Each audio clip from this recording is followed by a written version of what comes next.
ഒണിയൽ സാബു നല്ലൊരു first impression തന്ന ഒരു കണ്ടസ്റ്റന്റ് ആണ്. കൾനറി ആന്ത്രപ്പോളജി പഠിച്ചുകൊണ്ടിരിക്കുന്ന ഒരു അഡ്വക്കേറ്റ് എന്നൊക്കെ പറയുമ്പോൾ തന്നെ അതിനകത്തൊരു വെറൈറ്റി കാണാനുണ്ട്.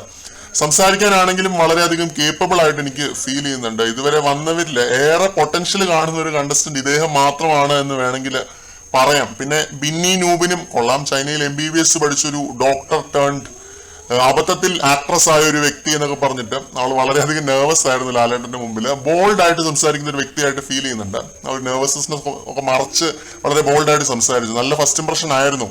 അതേപോലെ അക്ബർ ഖാൻ, സിംഗർ ആയിട്ടുള്ള അക്ബർ ഖാൻ സ്വന്തമായിട്ട് എഴുതി മ്യൂസിക് ചെയ്തൊരു പാട്ട് പാടിയായിരുന്നു അക്ബറിന്റെ എൻട്രി. ഇതിനകത്ത് ഇപ്പൊ നിലവിൽ എനിക്ക് ഏറ്റവും നന്നായിട്ട് തോന്നിയവരെയാണ് കേട്ടോ പറയുന്നത്.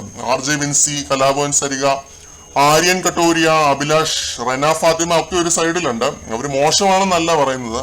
ഒരു 2-3 ദിവസം ലൈവ് കണ്ടാൽ മാത്രമേ കറക്റ്റായിട്ട് വിലയിരുത്താനായിട്ട് നമുക്ക് സാധിക്കുകയുള്ളൂ. ഞാനിതൊക്കെ പറയുന്നത് പ്യൂർലി എൻ്റെ ഒരു ഫസ്റ്റ് ഇംപ്രഷൻ എന്ന നിലയ്ക്കാണ്. ബിഗ് ബോസിൽ ആദ്യം ഉള്ള ഒരു ഇംപ്രഷൻ ഒന്നും ഒരു കാര്യമില്ല എന്നുള്ളതാണ് അതിൻ്റെ അകത്തൊരു കാര്യം എന്ന് പറയുന്നത്. പ്രേക്ഷകർ അത് ഓർമ്മിപ്പിക്കുകയാണ്. ഇന്ന് പറയുന്ന അഭിപ്രായങ്ങൾ നാളെ അവരുടെ ഗെയിം വിലയിരുത്തുമ്പോൾ മാറാനായിട്ട് സാധ്യതയുണ്ട്.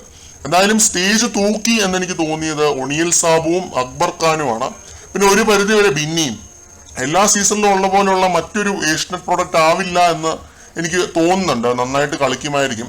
പിന്നെ റെന ഫാത്തിമയും കൊള്ളാം. ഒരു നോറ വൈബൊക്കെ എനിക്ക് അടിക്കുന്നുണ്ട്.